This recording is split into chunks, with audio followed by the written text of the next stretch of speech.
12 اکتوبر کا دن اس نئی تاریخ میں یعنی جتنی بھی بیداری آئی اس کا مدار یہ 12 اکتوبر ہے کہ جب ساری تحریک کا کہ جواز یہ ہے کہ تبدیلی ہوئی ہے اور جواز ثابت ہو تو پھر آگے تبدیلی ثابت ہو تو پھر آگے تحریک چلے۔ تو 12 اکتوبر کو اس لیے ہم ہر سال مناتے ہیں کہ فتح عظیم ختم نبوت کے نام سے۔ یہ جس وقت ملک میں ایک طوفان ابھر رہا تھا، ہماری اس 3 اکتوبر کی پریس کانفرنس کے بعد، تو 4 اکتوبر کو حکومت نے ایک کھیل کھیلا کہ لوگوں کو جذبات جو ہے ان کو ٹھنڈا کیا جائے۔ اور ظاہر یہ ہے کہ یہ سارے لوگ جانتے ہیں کہ اس ملک کے اندر جب مذہبی جذبات ابھر رہے ہوں تو وہ کسی مذہبی شخصیت سے ہی ان کو ٹھنڈا کرنا چاہتے ہیں۔ تو حکومت نے جمعیت اہل حدیث کے سربراہ سینٹر ساجد میر کو اس سلسلہ میں چنا، کیونکہ وہ سال ہا سال سے نواز شریف گروپ کے ساتھ ہے اور نہ کہیں جماعت ہے وہ اور نہ کچھ اور ہے، لیکن ایسے مواقع کے لیے ہی اس کو سینٹ کی ٹکٹ بھی دی جاتی ہے اور سینیٹر ہمیشہ اس کو بنوایا جاتا رہا ہے۔ تو حکومت نے اس سے کہا کہ آپ بیان دو کہ میں بھی عالم دین ہوں، میں دین جانتا ہوں سارا، میں ختم نبوت کا محافظ ہوں، تو ختم نبوت کی جو شیک ہے اس کو تو چھیڑا ہی نہیں گیا، یہ ہو بہو اسی طرح ہے۔ تو جب اصل جس کے لیے یہ سارے اٹھ رہے ہیں اور جس وجہ سے یہ لانگ مارچ کرنا چاہتے ہیں اور دھرنے دینا چاہتے ہیں، تو وہ سبب ہی ختم ہو جائے گا۔ اس بنیاد پر پھر اس نے 4 اکتوبر کو ہماری اس پریس کانفرنس کے بعد ایک پریس کانفرنس کی بھرپور طریقے سے اس نے بیان دیا۔ تو اس نے کہا کہ اصل ان مولویوں کو جو یہ شور مچا رہے ہیں کہ حلف نامہ ختم نبوت میں تبدیلی ہو گئی ہے، انہیں انگلش پڑھنا نہیں آتی، اور وہ سارا چونکہ لکھا ہوا انگلش میں ہے، اور تو اس بنیاد پر یہ دھوکے میں ہیں یا پھر خواہ مخواہ مخالفت برائے مخالفت کر رہے ہیں۔ تو ایسا تو کچھ ہوا ہی نہیں کہ کوئی جلوس نکالا جائے۔ اگر کوئی یہ کہتا ہے کہ حلف نامہ ختم نبوت میں تبدیلی ہوئی ہے تو میں اس کو مناظرے کا چیلنج کرتا ہوں۔ وہی کچھ نہیں، یہ خواہ مخواہ شور مچایا جا رہا ہے۔ اب یہ وہ موقع تھا کہ اگر کوئی بندہ اس کے سامنے نہ آتا تو ہر طرف یہ بات مانی جاتی واقعی ہوئی کچھ نہیں ہے، اور یہ کچھ لوگ ویسے ذاتی طور پر نواز شریف کے مخالف ہیں، یا ان کے پیچھے وہ لوگ ہیں جو نواز شریف کے مخالف ہیں اور یہ کوئی ملک کے اندر جو ہلچل مچانا چاہتے ہیں، لا اینڈ آرڈر کا مسئلہ بنانا چاہتے ہیں۔ تو حقیقت میں تو دیکھو اتنا بڑا عالم دین جو ہے وہ پوری ایک جماعت کا سربراہ ہے اور وہ بھی دین جانتا ہے، اور اس نے چیلنج کر دیا ہے کہ کوئی بھی تبدیلی نہیں ہوئی۔ اگر اس وقت کوئی سینہ تان کے ساجد میر کے مقابلے میں نہ آتا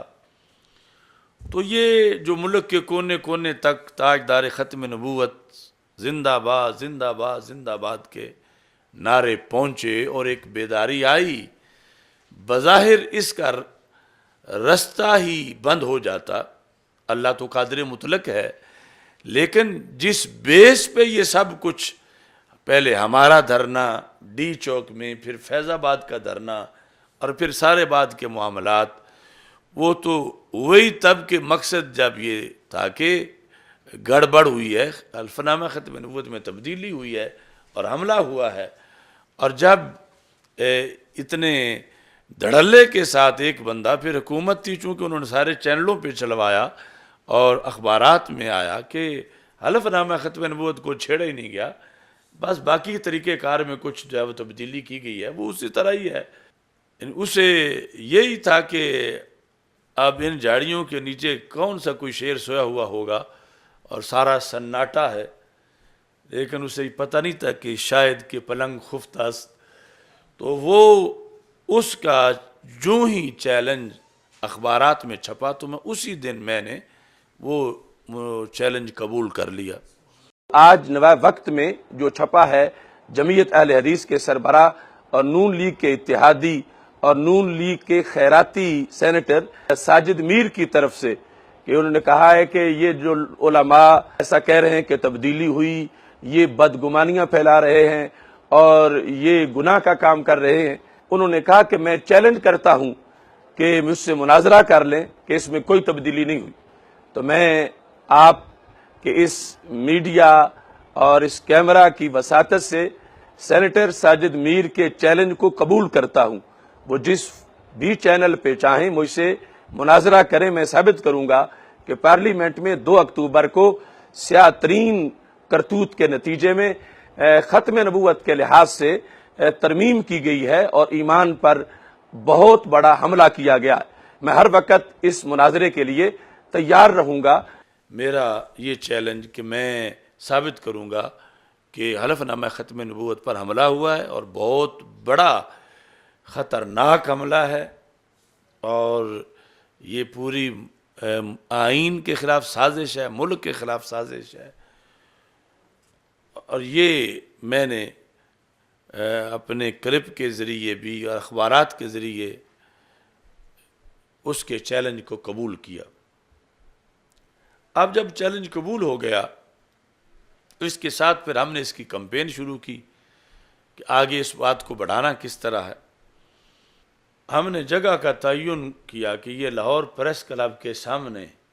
مناظرہ ہوگا اس پر۔ باقی ڈیٹ کے لحاظ سے ساجد میر اعلان کرے کہ کس ڈیٹ کو ہوگا، کس وقت ہوگا، اس کی طرف سے پھر کچھ لہجہ بدلتا گیا۔ بہرحال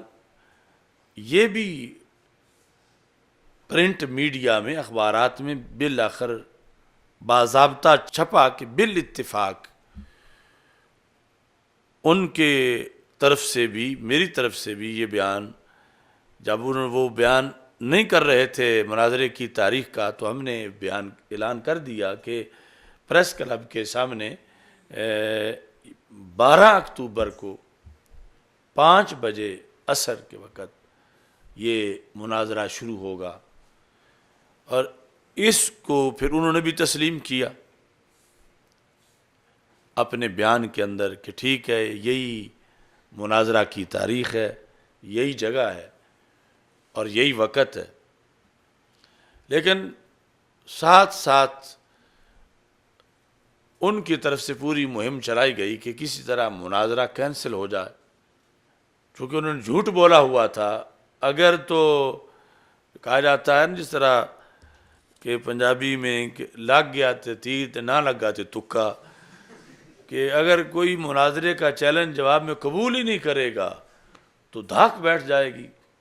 پوری نون لیگ جو ہے وہ خوش ہوگی اور اگلی ٹکٹ سینٹ کی بھی فائنل ہو جائے گی اور دیگر نوازشات بھی ہو جائیں گی۔ لیکن شاید کہ پلنگ خفتہ است،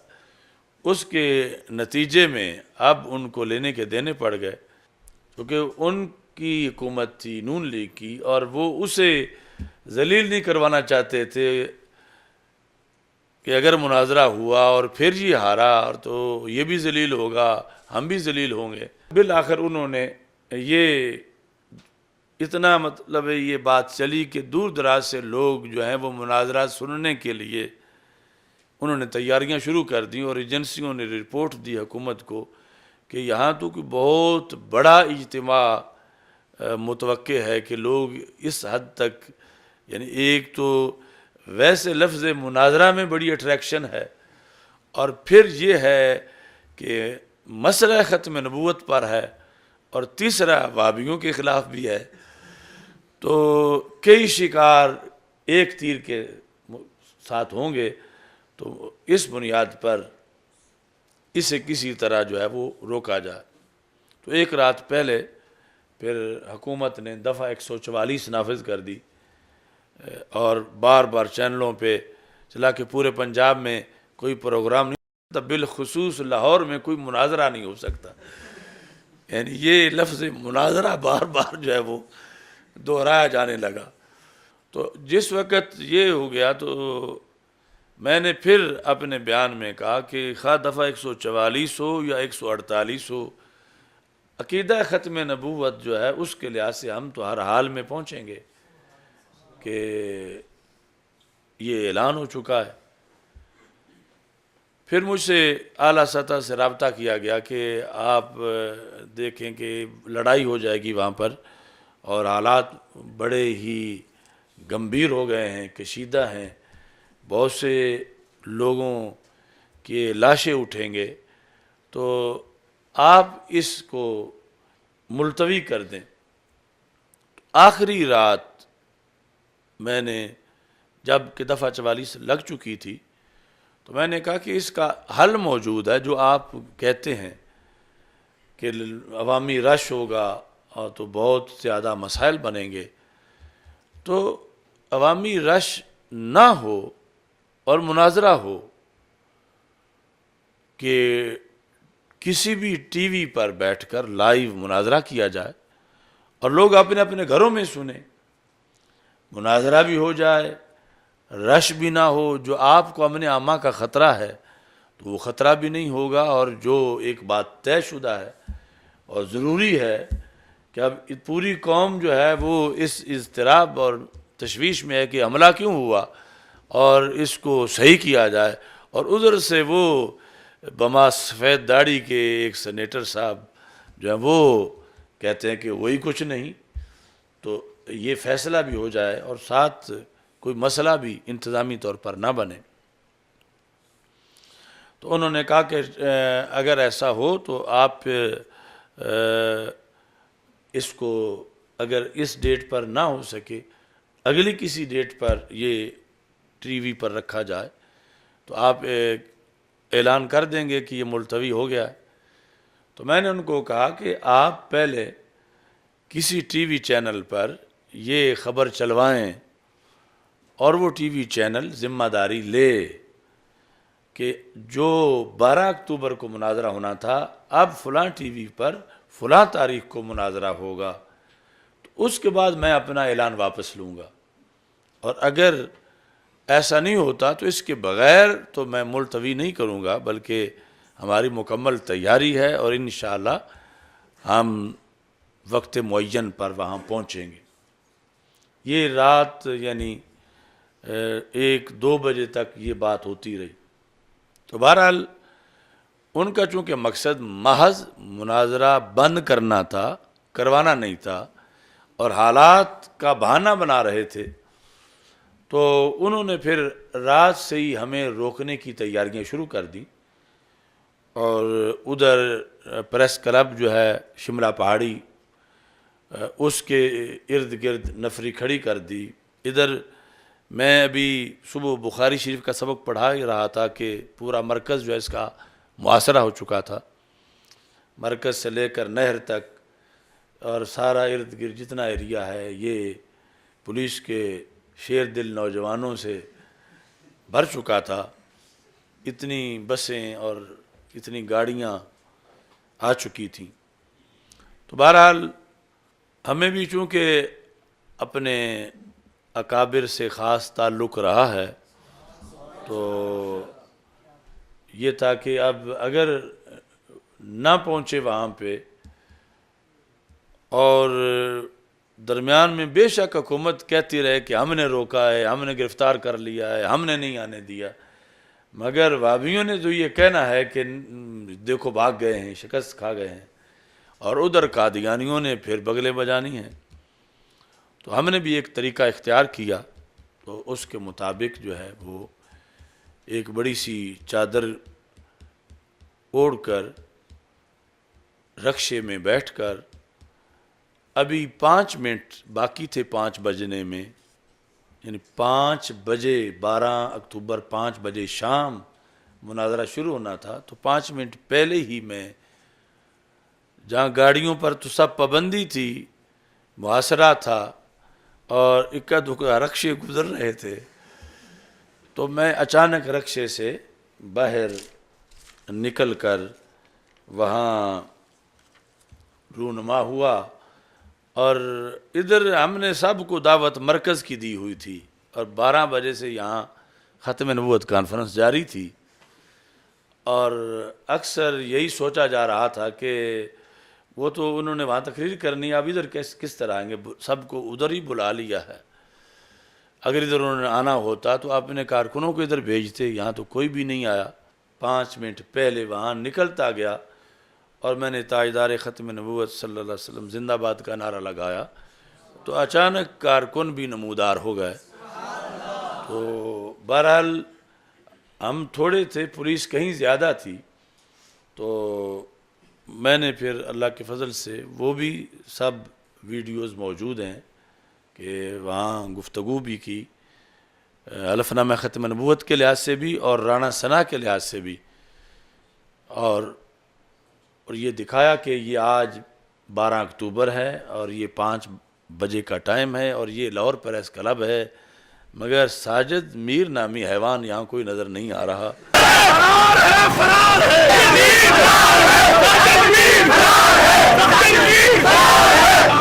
آج 12 اکتوبر کا دن ہے، یہ پریس کلب کا بورڈ تمہیں نظر آ رہا ہے۔ سینیٹر ساجد میر نے پارلیمنٹ میں ہونے والی ختم نبوت کے خلاف جو سازش تھی، تحفظ دینے کے لیے چیلنج کیا تھا، اشرف آصف جلالی نے چیلنج قبول کیا تھا،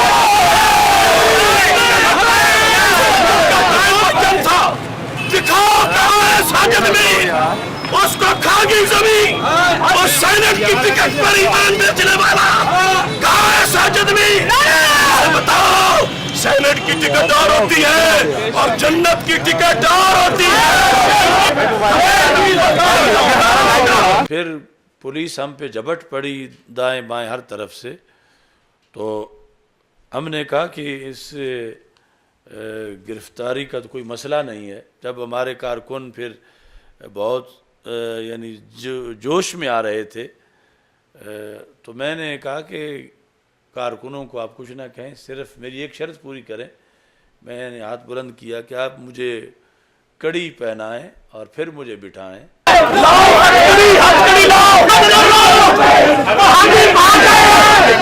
تاکہ میرے لیے یہ شرف ہو۔ تو بہرحال وہ